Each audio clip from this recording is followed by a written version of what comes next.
Hello, folks. This is your ticker guy on a rainy day. Going to talk about the so-called debate, AE, the Let's Pump Warren crowd from CNN last night. If nobody noticed that, you really have an IQ that is smaller than your shoe size.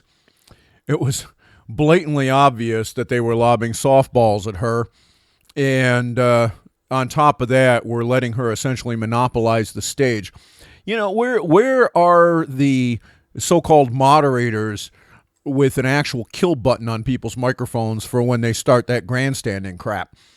There is a difference between calling time on somebody, having them go over by a couple of seconds, and letting someone literally sit there and bloviate over the top of everybody else's time. You're not running a debate if you're doing that. You're giving somebody an exposition and the ability to essentially club other people over the head. Never mind the mix of questions. Second, let's talk a little bit about what we did hear and what we didn't hear. What we did hear was a bunch of Democrat candidates declaring that they're going to come take your guns. Now, there was exactly zero attention paid to the fact by all but one question. Interestingly enough, there was exactly one question aimed at the fact that most of the firearm killings, whether they be suicides or homicides, are committed with pistols. Exactly one. And yet nobody was talking about taking away pistols. No one up there on that stage said, oh, by the way, the Second Amendment is more or less settled law, and incidentally, Heller is controlling law of the land at this point. Never mind that the Constitution is controlling law of the land. Nobody wanted to talk about the Dallas incident, except one reference that was made to it. But nobody wanted to go where that really should have gone, which is, people are saying, well, distrust the police. Well, yeah, okay. Good thing they arrested that guy and charged him with murder.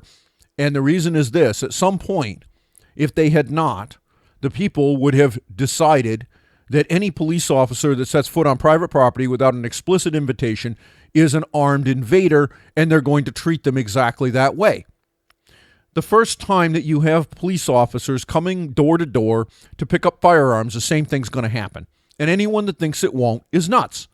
There will be people in this country, a significant percentage of people, and believe me, significant percentage, folks, it only has to be 1%. You're talking about 3 million, if that's the case, that will go hunting.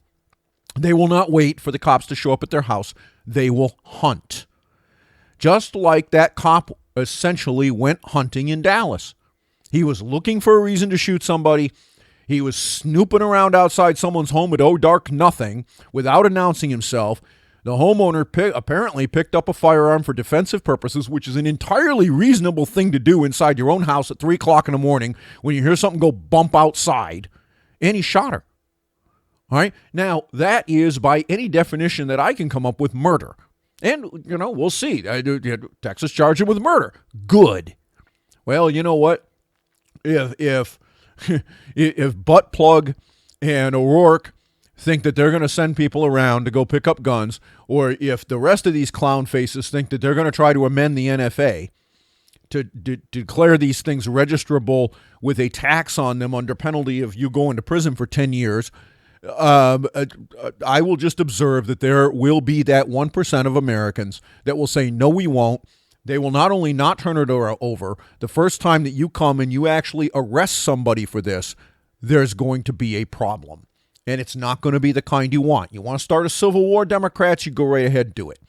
All right.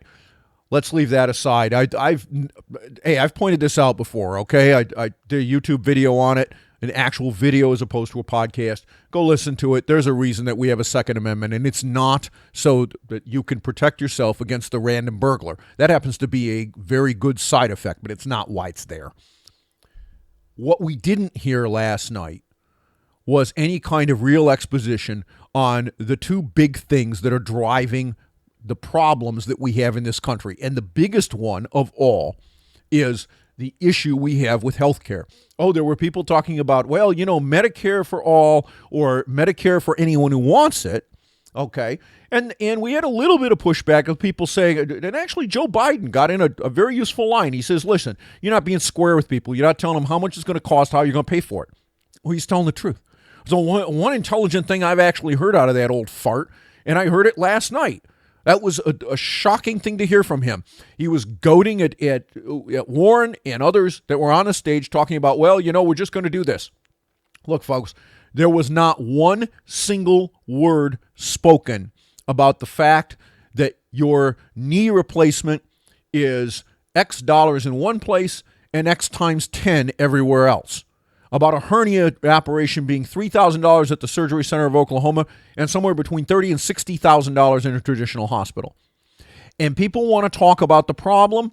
We have, this problem with pre-existing conditions and this health insurance is so expensive.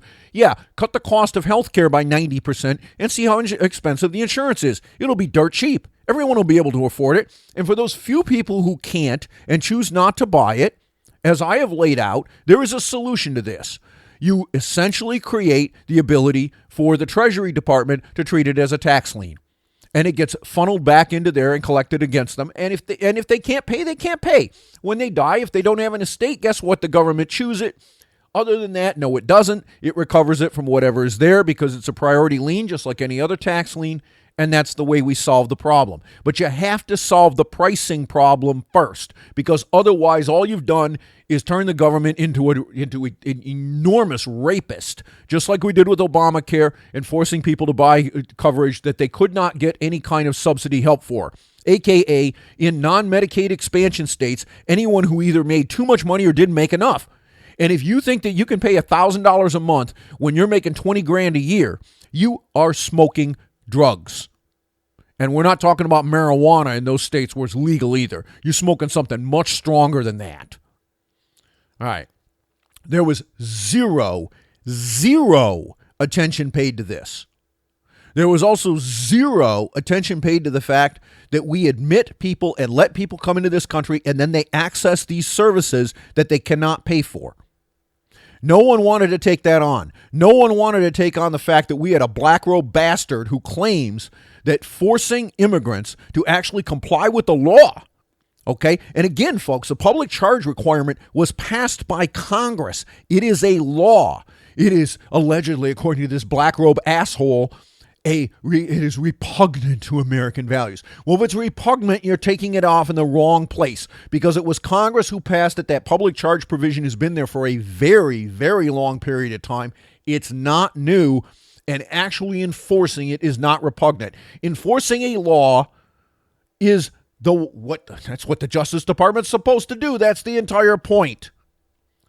So who are we trying to kid here, folks? But hey, that would be mean. Oh, yeah, okay. The reality of the situation behind the federal budget and the way things are going right now, folks, is that within the next 5 years, we are going to have a fiscal detonation. 2024 is the date that I've had on this for quite some time. There's been nothing that has happened to change my mind on it. We will have the final monthly Treasury statement that is out there for this year. Should be out here shortly. It's not out yet because we had the holidays in the way, Columbus Day and this and that. But it's due out literally any day now. We're going to have it, and we're going to see the same thing. If the August run rate figures are anything close to accurate, we're going to see the same thing. The exact same sort of growth rate in Medicare and Medicaid that's been going on for the last 30 years has resumed. We got a couple of years of abatement of it out of the Obamacare stuff, because what you ended up doing was shoving some of that into the private sector as the job market improved. All right? I don't think Obamacare was necessarily responsible for all that much of it, but it doesn't really matter where it came from. You had a couple of years of it where there was some abatement. Then it went right back to where it has been, and we're right back to where it is now. And at this rate, it doubles every 9 to 10 years. And up until that point, last month, it was north of $1 trillion, about $1.2 trillion between those two programs in expenditures. Look, folks, if you think we can put $2 trillion out there in expenditures in the next 5 years, which is about where it's going to go, all right, And then you add to that $700 billion for defense, which is approximately what we spend, and about $350 billion for interest. That is, for all intents and purposes, all of the tax revenue that the government takes in. All of it. And we have not paid for a single additional thing yet. We haven't written the checks for Social Security. We haven't written the checks for Title I. We haven't written the checks for the Education Department, for the Energy Department, for all the rest of the departments. Nothing. We haven't even paid the light bill for the Capitol building. Now, not paying the light bill for the Capitol building would be a bonus, but we haven't done any of those things. We haven't paid congressional salaries. We haven't paid for the Department of Justice. We haven't paid for Bureau of Prisons. Nothing has been covered. And yet, somehow, people think, oh, well, it'll be just fine. We're only running a 25% fiscal deficit this year. We're only spending $4 trillion while we're taking in $3 trillion in taxes. We can keep doing that forever. It's not going to be a problem. We could just keep doing this, and the Fed can keep doing QE, and it'll all be fine. Well, folks, guess what? The repo market says it's not all fine. Who's hiding what? And by the way, who is it that's in trouble, and why doesn't that rate normalize and come back to normal when you have over $1 trillion, $1 trillion in excess reserves allegedly sitting at the Fed? You're telling me that banks are unwilling to lend out money on an overnight basis in the repo market at a higher rate of interest than they can get from keeping excess reserves at the Fed? You're telling me that any logical business person is going to turn down free money?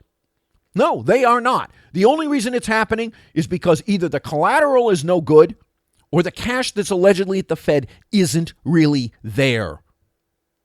And think about that, folks. Both of those are a huge problem. One is fraud on a massive scale, and the second one says that the plumbing of our economy has gotten so stuffed up with bullshit debt issued by companies to do things like buy back stock and goose their equity prices through other means, along with insane things like what WeWork has pulled, that nobody will actually lend money overnight against that collateral because they're afraid it isn't any good, and that the person who originally borrowed the money on an overnight basis for 24 hours now, folks, the people who wanted to do that aren't going to pay it back because they're going to go out of business, and when they go to try to seize the collateral, there's no there.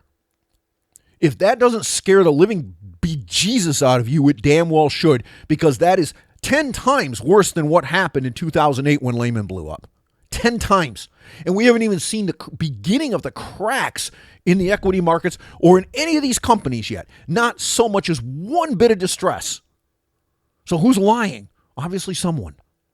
And all these people are standing up on stage last night think it's all going to be all right. I'm here to tell you, folks, it's not going to be all right. And this is the issue that needs to be addressed by the American public and by the politicians. And if you out there listening to this will not get off your butts and force the political class to deal with this, you're going to reap the whirlwind, and it is coming sooner than you think. I'm your ticker guy, and that's my view.